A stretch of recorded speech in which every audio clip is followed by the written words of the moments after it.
Ang kwentong ito ay hango sa totoong buhay. Karanasan ito ni Opil. Taong 1968, San Agustin, Isabela.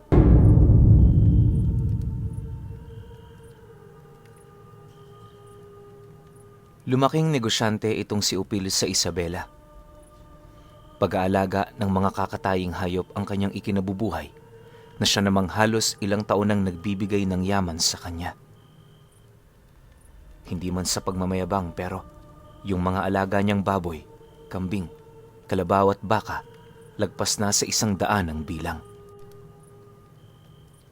Ayon sa kanya, na noong mga panahong yon, pinakamalaki niyang napagkukuhanan ng kita ay yung karne ng baboy. Yung baka at kalabaw kasi, ilang taon pa ang kanyang hinihintay para yon ay maibenta. Minsan kapag minalas, hindi na rin niya napapakinabangan ng mga ito. Sa totoo lang, wala sa laki ng negosyo ang sukatan ng yaman. Kapag malaki kasi ang puhunan, malaki rin ang kaakibat na peligro sa oras na malugi. Dagdag pa ni Opil na kung hangad mo talagang magtagumpay, kailangan mo itong laanan ng tiyaga, diskarte at higit sa lahat tiwala sa itaas. Yun lang ang kinakailangan mo para maabot ang mga pangarap sa mundong ito. Sa pagpasok naman ng taong ito, naging maayos naman ang simula ng kanyang negosyo. Yung mga baboy niya kasi, na taong malulusog kumpara sa iilan niyang mga kakilala na nag-aalaga din ng ganon. Dahil dito, itinuring niyang isa yung malaking lamang laban sa kanyang mga kalaban sa negosyo, kaya na may habang hindi pa gaanong lumalaki ang mga baboy nito, ibinibenta niya na yon sa kanya. Bagaman hindi gaanong kataasan ng presyo, may kaakibat naman yung paninira laban sa kanyang mga kakilala. Kaya niya yun ginagawa ay para makalikom ng tapat na parokyano na sa kanya lang bibili. Nauunawaan naman ng kanyang pamilya ang ginagawa niya. Pero para sa mga kakilala niya, napakasamang ugali nito. Alam niyo, pinuno, marami nang nakaaway si Opil dahil sa ganun niyang pag-uugali, pero hindi pa rin siya nadadala. Yung katusuhan niya kasi, talagang inugali na niya. Pero sa kabila nito, isa naman siyang mapagmahal na ama at butihing asawa para sa kanyang kinakasama. Ipinagtapat din niya na kaya lang naman siya nagiging tuso ay dahil sa kagustuhan niyang kumita at mas lalo pang umasenso. Matagal na kasi nilang pangarap na makaipon ng malaking salapi para makalipat sa bayan upang doon na ipagpatuloy ang kanilang pamumuhay. Di hamak na mas madali kasi doon ang buhay nila, lalo pat lahat ng kanilang mga kinakailangan nandoon na. Sa paglipas pa ng mga buwan, tuloy-tuloy naman ang pagpasok sa kanila ng swerte. Halos maubos na rin nila ang kanilang mga alagang hayop, pero hindi na nila yon inisip pa. Naayon naman kasi sa plano ang lahat. Gawa ng noon pa man, hinihintay na talaga niyang makaipon sila at makalipat sa lalong madaling panahon. Pagtungtong naman ng buwan ng Nobyembre, ubos na ang lahat ng inaalagaang hayop ni Opil. Ibinenta na rin niya ang kanyang lupa at mga ari-arian sa kakilala niya na siyang naging daan para tuluyan na silang makalipat sa bayan. Pagpasok naman ng sumunod na buwan, syempre dahil sa nag-uumpisa pa lang sila, hindi naman naging madali ang lahat. Yung pera kasing inipon-ipon niya, ibinuhos niya yon sa pagpapaganda ng kanilang tahanan. Ang ginawa rin niya para makaraos sila sa pang-araw-araw, mag-alaga ng iilang mga manok sa likurang bahagi ng bahay nila. Tuwing umaga naman, naglilibot sila ng kakanin sa bayan para meron silang pambili ng gatas at tinapay. Kahit naghihirap man siya sa paningin ng kanyang mga kapitbahay, Hindi naman niya ito gaanong iniisip, lalo pat naniniwala siya na mababago rin niya ang kanilang sitwasyon sa lugar na yon. Inakala din niyang magiging madali ang lahat dahil sa madiskarte siya, pero nagkamali siya. Isang umaga, habang nagbebenta ng manok itong si Opil, may lumapit sa kanyang isang matanda na may daladalang tungkod. Maganda ang suot nito at sa estado ng matandang yan, alam niyang may kaya yun sa buhay. Paglapit naman ito sa kanya, agad naman siya nitong binati sabay ngiti. Noong una, akala niya bibili lang yon ng manok. Pero nang mag-umpisa na yung magsalita, doon na dahan-dahang nagbago ang kanyang naiisip ukol dito. Ikaw si Opil na taga San Agustin, hindi ba? Buti naman at nagkita tayo rito. Alam mo, marami na akong naririnig tungkol sa'yo. Alukin sana kita na magtrabaho sa poder ko. Marami akong alagaan ng hayop. May mga katulong. At sa karanasan mo, alam kong malaki-laki ang iyong magiging ambag. Ano iho? Payag ka ba? Bungad na wika ng matanda sa kanya. Nang marinig naman niya ang direktahang katagang inilahad nito, halos hindi naman siya makapaniwala. Sino mag-aakalang ang hamak na katulad niya pag-iinteresa ng isang mayamang tao? Dahil sa sinabi nito, walang pagdadalawang isip naman siyang sumang-ayon na siya namang lubos nitong ikinatuwa. Matapos naman nilang mag-usap, agad naman itong pinakyaw ang mga paninda niya, sabay aya sa kanya sa lugar kung saan sila nakatira. Nang marinig naman ni Opil ang sinabi nito, malugod naman niya itong pinapunta sa bahay nilang binuhusan niya ng kanyang yaman. Pagsilay naman doon ng matanda, abot tenga naman ang tuwa nito nang masipat nitong nasa maayos na kalagayan ang kanyang pamilya. Dahil dito, mas hinangad ng matanda na makita ang kanyang pag-asenso. Sa pagpapatuloy naman ng kanilang pag-uusap, inilahad nito sa kanya kung ano ang mga bagay na pwede at hindi niya pwedeng gawin. Siyempre, kahit importante para sa matanda itong si Opil, kinakailangan niya ring magbigay doon ng kasunduan. Bali-balik ta rin man kasi natin ang mundo, hinding-hindi magbabago ang katotohanan na siya ay hamak lamang nitong empleyado. Basta ang gusto ko, Opil, tapat sa trabaho at sa akin. Kung may kailangan ka, magsabi ka ng maaga. Ituring mong sarili ang negosyong ito, dahil lahat kayo ng pamilya mo makikinabang dyan. Ngayon pa lang, pinapaalala ko na sa'yo, mabait akong kaibigan, pero napakasama kong maging kaaway. Pero alam ko namang hindi tayo darating sa sitwasyong yan.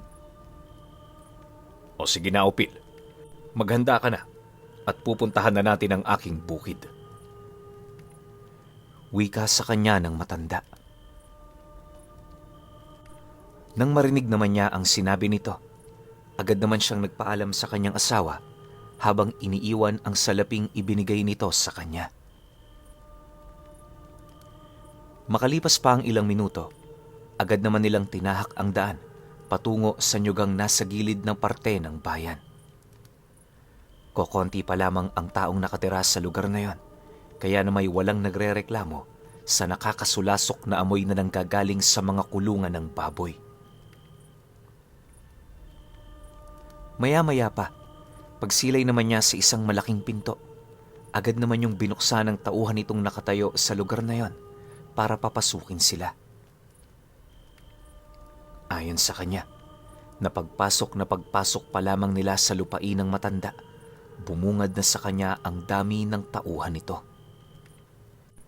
May hardinero, nangangaingin, mangongopra, at iba pang trabaho na maaari nilang pagkuhanan ng pera. Sa abot din ng kanyang pagkakatanda, Nasa humigit 50 katao ang mga tauhan nito. Lahat yon may kanya-kanyang tungkulin na ginagawa sa lugar na yon. Nakadepende rin sa kanilang trabaho ang kanilang sweldo nang sa gayoy maging pantay yon para sa lahat. Sa unang pasok naman doon ni Opil, nakilala niya itong si Rinaldo, ang isa sa matagal ng katiwala ng matanda para sa mga baboy na inaalagaan nito. Pagsilay naman niya rito, hindi naman niya maiwasang panghinaan ng loob gawa ng ang buong akala niya siya ang mamumuno. Upang hindi naman siya mapahiya, pinili na lamang niyang makisama gawa ng kahit papaano malaki-laki naman ang ibabayad nito sa kanya. Bukal sa loob din niyang tinanggap na isa lang siyang tagasunod nito, kaya na may ginawa niya ang lahat para yon ay pakisamahan. Pagkalahad naman ng matanda ukol sa mga bagay na kinakailangan niyang malaman, agad naman sila nitong iniwan. Bago din yun umalis, inabisuhan siya nitong 2 beses lang siya pwedeng matulog sa bahay nila. Bale, ang malaking parte ng isang buong linggo niya, gugugulin niya sa sakahang yon kasama ang mga trabahador nitong doon na rin nanananahan. Nang marinig naman ni Opil ang sinabi nito, tumangulang naman siya habang nagpapasalamat. Sa paglipas pa ng mga araw, maraming bagay na silang ginawa, kagaya ng pag-aayos ng kulungan at pagpapainom ng tamang bitamina para sa mga biik na ilang linggo pa lamang isinisilang.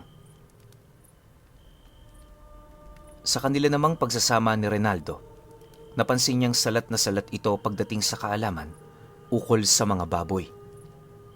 Minsan nga, kahit alam niyang mali na ang ginagawa nito, pinapakisamahan na lang niya talaga para naman kahit papaano hindi sila magkasamaan ng loob. Ang ginagawa niya para hindi sila mapahiya sa kanilang amo, dinadaan na lamang niya sa pagpapakumbaba kapag may mga bagay siya na gustong sabihin. Awa naman ng Diyos, hindi nagalit sa kanya ang lalaking yon, kaya nagpatuloy ang maganda nilang relasyon. Isang buwan pa ang lumipas, kilala na ni Opil ang mga pamamalakad sa lugar na yon. Natanggap na rin niya ang kanyang paunang sahod na siya namang ikinatuwa ng asawa niya. Inakala rin niyang magtutuloy-tuloy na ito, pero lingid sa kanyang kaalaman, may makakasagupa pala siyang pagsubok na siya namang magpapabago sa pananaw niya sa buhay. Sa pagkakatanda niya, Biyernes noon ng hapon, habang nagpapakain sila ng baboy, dumating yung matanda. Kasama nito ang 3 sa kanyang mga anak na siya namang pangunahin nilang nilalapitan tuwing may problema sa bukid. Dahil sa nataon noong swelduhan, doon na rin natulog ang kanilang mga amo para makisaya sa kanila. Sa pagsapit ng gabi noong mismong araw, nagkaroon sila ng maliit na salo-salo na siya namang ikinatuwa nilang lahat. Kahit sino naman kasi matutuwa, lalo na kung galante sa alak, sigarilyo at syempre pagkain. Sa mga ganong okasyon kasi, hindi talaga nagtitipid ang may-ari na siya namang ikinatutuwa ng karamihan. Ilang oras pa ang lumipas, lasing na yung mga kasama niya. Si Rinaldo noon, tulog nang nakaupo sa harapan niya, bitbit ang isang bote ng alak. Siyempre, hindi niya na yun ginising pa, gawa ng maging siya aminadong lasing na. Sa pagpapatuloy ng kanyang pagmamasid sa paligid, nasipat naman niya yung amo nila na panayang pagsilay sa kanila. Akala nga niya, may pakay ito, kaya ang ginawa niya, tinaasan niya yon ng baso. Pero imbis na matuwa yon sa kanyang ginawa, tumalikod lang yon na para bang nairita. Nang mapansin naman niya ang naging akto nito, imbis na magpahinga na siya sa pag-iinom, napilitan siyang tunggain ang tira nila ni Rinaldo. Pagkaraan pa ng ilang minuto, Nang maubos na ang kanilang serbesa, minabuti naman niyang bumalik na sa silid nila. Iniwan niya na doon ang kanyang kasama, gawa ng alam niyang bukas na ang gising nito. Paghiga naman ni Opil sa kanyang silid, masaya naman niyang sinariwa ang mga bagay-bagay na nangyari. Akmang matutulog na rin siya, bigla naman siyang napabalikwas sa kanyang hinihigaan nang maalala niya ang kanyang pitaka na naiwan sa tabi nung kasama niya. Dahil dito, agad naman niyang kinapkap ang kanyang pantalon at nung nakumpirma niyang wala ito rito, napilitan naman siyang mapatayo sa kanyang kinahihigaan habang nagwiwika sa kanyang sarili ng, nandun pa naman lahat ng pera ko sa pitakang yun. Ay nako, nakabalik na nga. Kasabay ng kanyang pagwika ay ang dali-dali naman niyang paglabas sa kubong tinutuluyan niya. Pagsilay naman niya sa paligid, napansin naman niyang wala ng tao sa labas. Sarado na rin ang mga katabi nilang bahay, indikasyon na tapos na talaga ang pagsasaya noong mismong gabing yon. Habang binabagtas naman niya ang daan, inaasahan naman niyang walang kumuha sa pitaka niya, gawa ng lahat sila nakainom. Maya-maya pa, pagdating naman niya sa lugar kung saan sila nagsaya, bahagya naman siyang natigilan nang masipat niya ang matanda at ang 3 anak nito na nakatayo sa harapan ni Rinaldo. Noong una, inakala niyang tutulungan lang yon ng kanyang amo, pero pagsilay naman niya sa mga mata nitong nanlilisik, doon na siya nakaramdam ng kakaiba. Bagaman hindi siya sigurado, malakas ang kanyang kutob na may gagawin yung hindi kaaya-aya. Halos segundo lang noon ang naging pagitan nang bigla nitong hinugot ang nakasukbit na patalim sa may bewang nito, sabay unday ng saksak sa mismong katawan ni Rinaldo. Bago pa man ito makagawa ng ingay, sapilitang tinakpa ng matanda ang bibig nito habang pa isa-isang tinitingnan ang kanyang mga anak. Matapos nun, walang kaawa-awa naman niya itong ginilita ng leeg hanggang sa malupasay na yon sa lupa. Dahil sa pangyayari, dahan-dahan naman siyang umatras, pero nung akmang makakalayo na siya, nasipat niya kung papaano ininom nito ang dugong nanggagaling sa leeg ng kaibigan niya. Hindi pa nakontento ang matanda. Winakwak pa nito ang dibdib ni Rinaldo para dukutin ang puso. Matapos nun, pinaghati-hatian nila ang laman loob nito na parabang isa yung masarap na delikasiya. Dala naman ang kalasingan ni Opil. Inakala niyang namamalikmata lang siya, kaya imbis na magtago, kampante naman siyang tumalikod sa mga ito na parabang wala man lang nakita. Subalit di pa man siya nakakalayo, bumungad sa kanyang harapan ng matanda at ang mga anak nito. Pulang-pula ang mga mata nitong nakatitig sa kanya habang nananatiling tahimik sa kinatatayuan nila. Nang mapagtanto naman ni Opil na meron yung kailangan, minabuti naman niyang tumigil sa paglalakad habang tinatanong ang matandang yunang, "Tatang, wala ho ako nakita." "Sige ho, mauna na ako sa inyo. Magandang gabi na lang. Pwede na ho ba akong umalis?" Pagkarinig naman ng matanda sa kanyang sinabi, galit na galit naman yung umangil sa harapan niya habang sumasagot ng, "Sa oras na may malaman akong ikinalat mong yung mga nakita, ikaw ang susunod ko kay Rinaldo. Pagigihan mo, Opil. Mula sa gabing ito, itinatalaga kitang bagong mamamahala sa babuyan. Asahan mo rin ang pagtaas ng sahod mo. Yun nga lang, kailangan mo ring galingan sa trabaho. Ang mga walang silbi rito sa bukirin, nagiging pagkain namin. Sa estado ni Rinaldo, nakita kong mas magaling ka, kaya nagpasya na kung siya ay palitan." Kasabay ng pagwika nito, ay ang biglaan namang pagbatok ng anak nito sa kanyang ulo, dahilan para mawalan siya ng ulirat. Paggising niya kinabukasan, nadatnan niya ang kanyang sarili sa kanyang silid, payapang nakahiga na parabang lahat ng naranasan niya noong mismong gabi, pawang isang panaginip lang.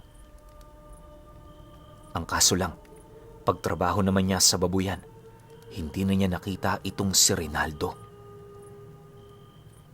Marami siyang pinagtanungan ukol sa kinaroroonan nito, pero sa hindi malamang dahilan, wala na roong nakakaalala. Ang mas nakakapagtaka pa, kahit yung salo-salong pinagsamahan at ipinagdiwang nila, hindi na rin naaalala ng mga ito.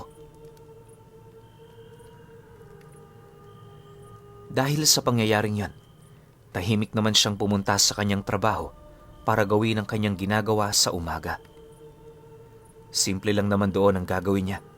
Pakainin ang mga inahin, tapos alagaan ng mabuti ang mga supling nito. Kinakailangang siksik yun sa bitamina, nang sa gayoy hindi sila malugi sa oras ng bentahan. Bagaman maraming baboy ang kanyang tinitingnan, di naman siya gaanong nababahala, gawa ng marami naman silang nagtatrabaho doon. Nakabukod ang mga trabahador na nagpapaligo at nagpapakain dito, nang sa gayoy hindi sila gaanong mabugbog sa trabaho. Sa paglipas pa ng mga araw, gabi-gabing bumabagsak sa isipan niya ang pagkamatay ng kanyang kaibigan. Kahit maglilimang gabi na kasi noon ang dumaan, sadyang hindi niya maisip kung bakit yon nangyari. Napagtanto rin niya na maaaring ganun din ang mangyari sa kanya sa oras na magpabaya siya. Ang mas ikinatakot pa noon ni Opil ay noong napag-alaman niyang isang dekada nang nagtatrabaho sa matanda, itong si Rinaldo. Isa yung matibay na pruweba na kahit matagal na ang inyong pinagsamahan, sa oras na wala ka ng silbi, papatayin ka nila. Dahil sa ganoong kaisipan, lahat ng pamamaraan ng pag-aalaga ng baboy, ginawa na niya. Habang patagal ng patagal siyang nagtatrabaho sa ilalim ng poder nito, marami na rin siyang nasaksihan na ganoong pangyayari. Ayon sa kanya, pumapatay lamang ang pamilya ng matanda kapag may ginagawa itong handaan. Hindi niya alam kung bakit sa ganoong pagkakataon pumapatay ang matandang yon. Pero isa lang ang kanyang nasisiguro. Lahat ng kinikitilan nito ng buhay, pawang walang silbi na sa bukid nito. Dagdag pa ni Opil na, sa mga unang pagkakataon na nasaksihan niya ang ganoong pangyayari, medyo natatakot pa siya pero sa katagalan nasanay na rin siya.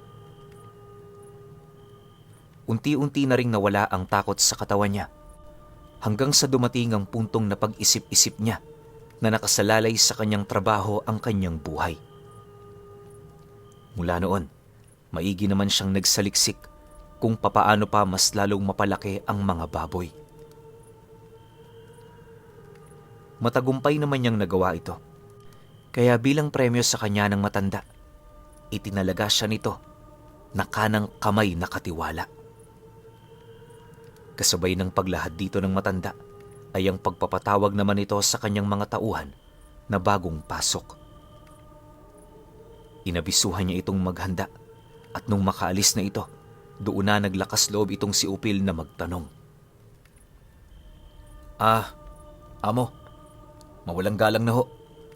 Magpapadaos na naman ba kayo ngayong gabi ng salo-salo? Medyo natatakot na po kasi ako eh. Baka ako na ang isunod ninyo. Nababahalang wika ni Opil sa matanda. Nang marinig naman ito ang kanyang sinabi, tumawa lang naman ito habang sumasagot sa kanya ng, At bakit ko naman kakainin ang kanang kamay kong katiwala?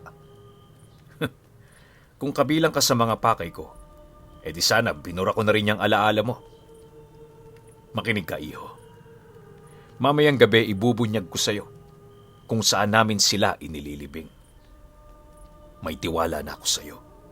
Kaya wag na wag mo yang sisirain.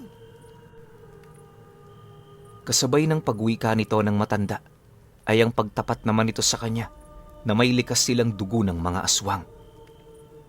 Bagaman wala silang kakayahang makapagpalit anyo, siksik naman ang kanilang kaalaman pagdating sa karunungan ng kaliwa.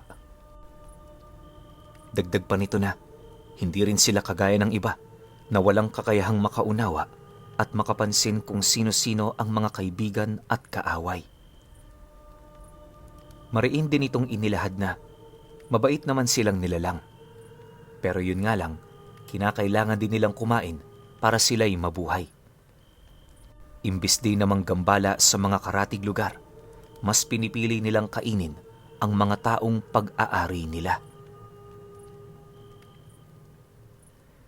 Nang marinig naman ni Opil ang sinabi nito, wala naman siyang ibang nagawa kundi ang sumang-ayon.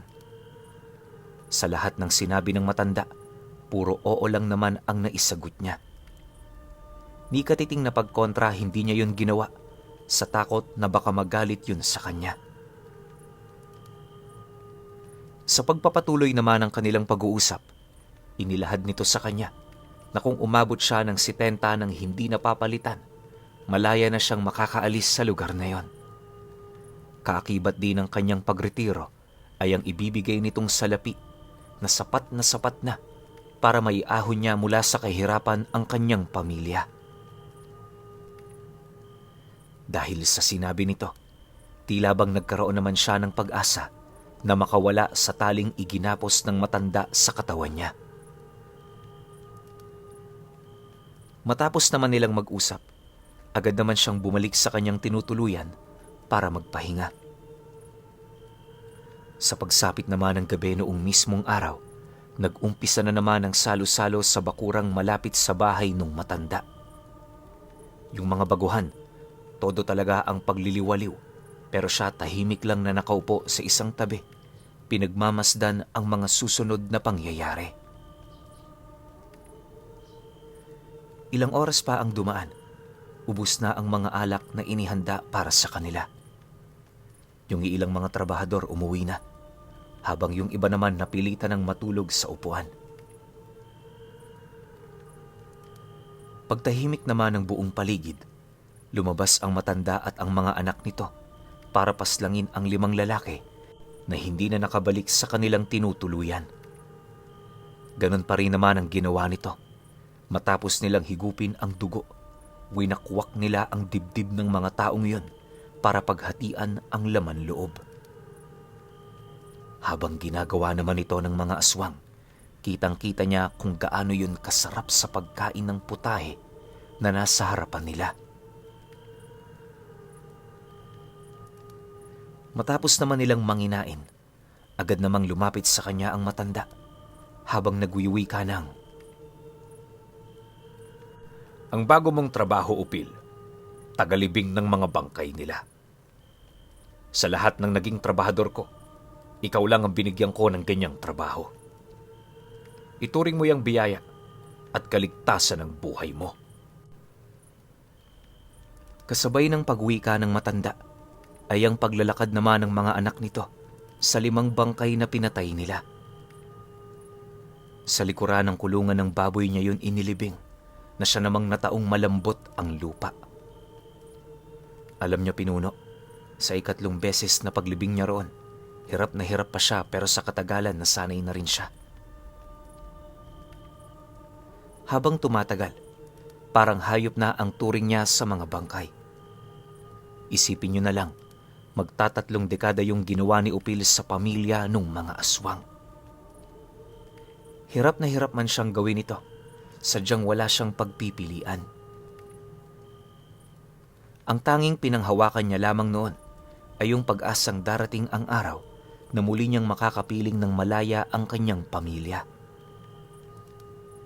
Sa paglipas pa ng mga taon, ginawa niya ang lahat ng kanyang makakaya hanggang sa napansin niyang matanda na pala siya. Pagtungtong niya ng edad 70, ibinigay nung matanda ang kalayaang inaasam niya. Matapos naman niyang makuha ang pera, agad naman niyang nilisan ang lugar na yon at nangakong kailan may hindi na doon babalik pa. Ilang araw pa ang dumaan. Napilitan na rin silang lumipat ng bayan. Sobra-sobra naman ang natanggap niya sa kanyang serbisyo, kaya na kaya nilang makapagsimulang muli. Ngayong pangkasalukuyan, kahit napakatanda na nitong si Opil, kailan may hinding-hindi niya malilimutan ang tungkol sa amo niyang aswang at kung papaano nito kainin ang kanyang mga katrabaho na para bang isang masarap na delikasiya.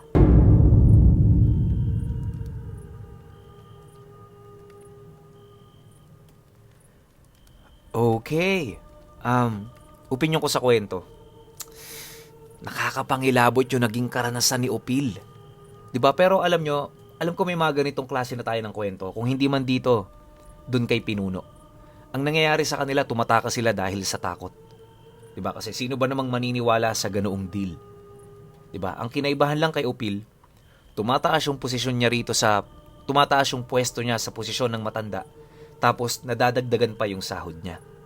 Kasi kung babalikan natin yung kwento sa pinakataas nito, yung pinakasimula, alam naman natin na sobrang batak ni Opil pagdating sa pag-aalaga ng hayop. So imbis siguro na tumakas, inisip niya na lang na, sige, gawin ko na lang yung trabaho ko. Total, wala namang mawawala. Nagkakaroon pa ako ng pera. Yun nga lang, syempre, yung nasasaksihan niya kapag meron silang kainan o malaking piging, yung mga kasama niya sa trabaho na nilalantakan ng amo niya. Siguro sa utak din ni Opil, paki ko sa inyo, di ko naman kayo kaano-ano. Pero syempre, yung mga taong pinatay na yun, may pamilya yun. So, medyo off pagdating dun sa part na yun. Pero hindi naman sa pagiging selfish, gusto lang talaga ni Opil na mairaos hanggang umabot siya sa tamang edad, tapos makakaalis siya sa amo niya. So para sa akin, win-win situation to para kay Opil. Ang kawawa lang, yung mga kasama niya sa trabaho. Pero kayo, kung may opinion kayo sa kwentong ito, comment nyo lang sa baba. Yun lang. Hanggang sa susunod na kwento. Salamat.